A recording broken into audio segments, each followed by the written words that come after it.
सिंह टेकाम जी आज हमारे बीच में उपस्थित हैं। मैं माननीय मंत्री जी से अनुरोध करूंगा कि कृपया इस कार्यक्रम के बारे में आप लोगों को संबोधित करें।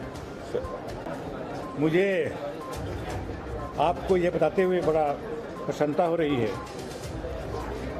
कि छत्तीसगढ़ में पहली बार स्कूल शिक्षा के क्षेत्र में राष्ट्रीय स्तर का सम्मेलन हो रहा है। हमारे लिए गर्व की बात है कि इस सम्मेलन में देश विदेश के बहुआयामी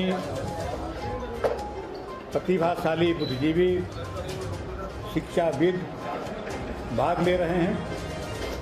इस सम्मेलन में देश के विभिन्न राज्यों के नवाचारी शिक्षक भी प्रतिभागी के रूप में शामिल होंगे।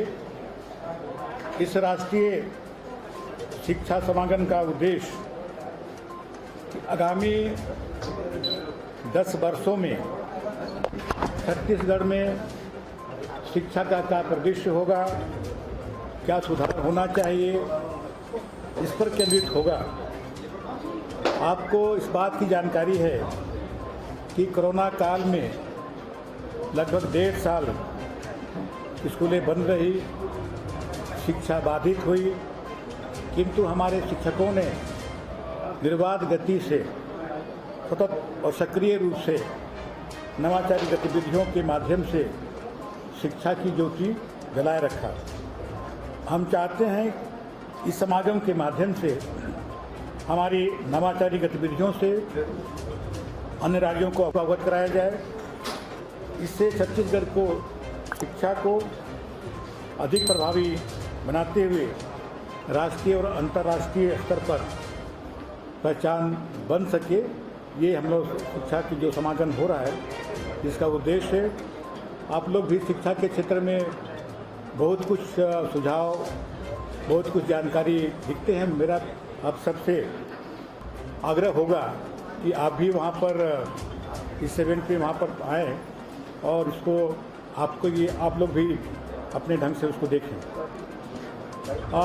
14 और 15 को जो शिक्षा समागम होगा साइंस कॉलेज के ऑडिटोरियम में, इसमें प्रदेश के यशस्वी मुख्यमंत्री आदरणीय भूपेश बघेल के मुख्य आतिथ्य में होगा और देश के जो विभिन्न शिक्षाविद हैं, NGO हैं, अधिकारी और अच्छे जो वक्ता हैं वो भी यहाँ पर आएंगे। इसमें जो नोबेल पुरस्कार विजेता डॉक्टर अभिजीत बनर्जी जो ऑनलाइन इसमें जुड़ेंगे, उसके अलावा रुक्मणी बनर्जी, ये CEO हैं एजुकेशन में, ये एजुकेशन फाउंडेशन के मुख्य कार्यकारी अधिकारी हैं। उन्होंने बच्चों के सीखने के परिणामों में सुधार क्या हो सकता है, उसके साझेदारी, उसमें क्या भूमिका हो सकती है, इसमें व्याख्यान देंगे। यामिनी अय्यर जी हैं, ये नीति अनुसंधान के नई दिल्ली के अध्यक्ष हैं। ये सार्वजनिक नीति अनुसंधान के थिंक टैंक है, उनका भी सुझाव इसमें रहेगा। डॉक्टर धीर झिंगरन, ये लर्निंग फाउंडेशन के संस्थापक हैं।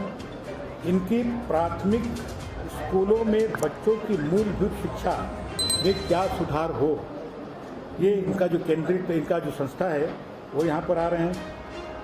विजय पटनायक है, ये फाउंडेशन ऑफ इंडिया के कार्यकारी निदेशक हैं। उन्होंने भारत के मितानिन समुदाय स्वास्थ्य कार्यकर्ता के कार्यक्रम के ये संस्थापना इन्होंने किया है। प्रोफेसर ऋषिकेश BS, ये education law and policy Azim Premji विश्वविद्यालय में ये इनके वहाँ पे काम करते हैं। माहेश्वरी जी है, ये भी आपके यहाँ पे आ रहे हैं।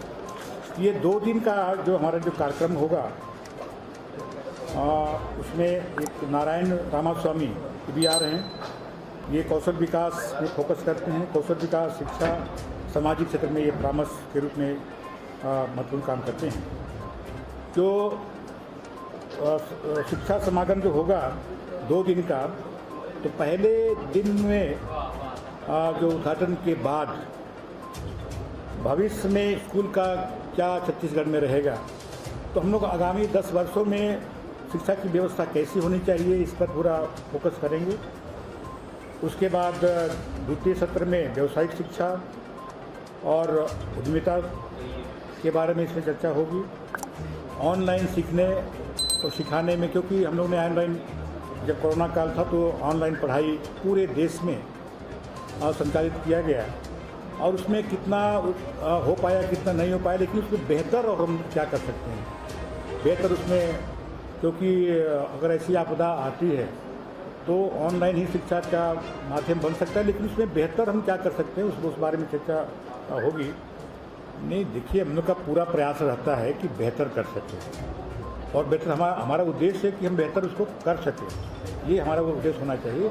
और जो लोग जो बाहर से जो आ रहे हैं, विभिन्न राज्यों से आ रहे हैं, उनका भी क्या सुझाव हो सकता है वो भी उसको देखें और उसके सुझाव के अनुसार क्या हम छत्तीसगढ़ में शिक्षा के क्षेत्र में बेहतर कर सकते हैं वो करने का हम प्रयास करें। क्योंकि अब सभी लोग आ रहे हैं, शिक्षाविद भी आ रहे हैं, इसमें बहुत सारे NGO भी आ रहे हैं, बहुत से प्राइवेट वाले बीच में आ रहे हैं, तो निश्चित रूप से समग्र जो क्षेत्र होगा सभी की चर्चा होगी। मैंने कहा कि इसमें सभी विषय में चर्चा होगा, जो कमियां उसको भी उसकी चर्चा होगा ताकि आगे हम बेहतर कर सकते हैं।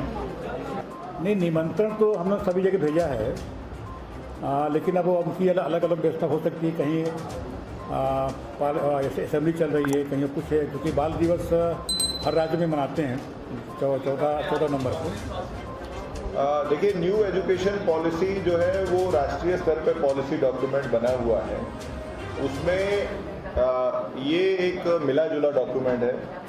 उसमें जो जो चीज़ें कमिट की हैं वो भारत सरकार ने कमिट की हैं और उसमें जहाँ जहाँ भी संयुक्त व्यवस्था रहेगी, केवल पॉलिसी डॉक्यूमेंट का विषय नहीं है, उसमें जो प्रयास करने हैं उसमें कई वित्तीय भार का भी बात आती है। तो जिन जिन योजनाओं में केंद्र शासन योजनाएं लाएगा उसमें निश्चित रूप से शासन विचार करके निर्णय लेगा और वो नीति तो ऑलरेडी बनी हुई है, राष्ट्र के लिए वो नीति है और वो भी उसके बहुत सारे जो बिंदु हैं वो इसमें चर्चा में रहेंगे। विशेष करके बाल वाटिका के संबंध में चर्चा होगी।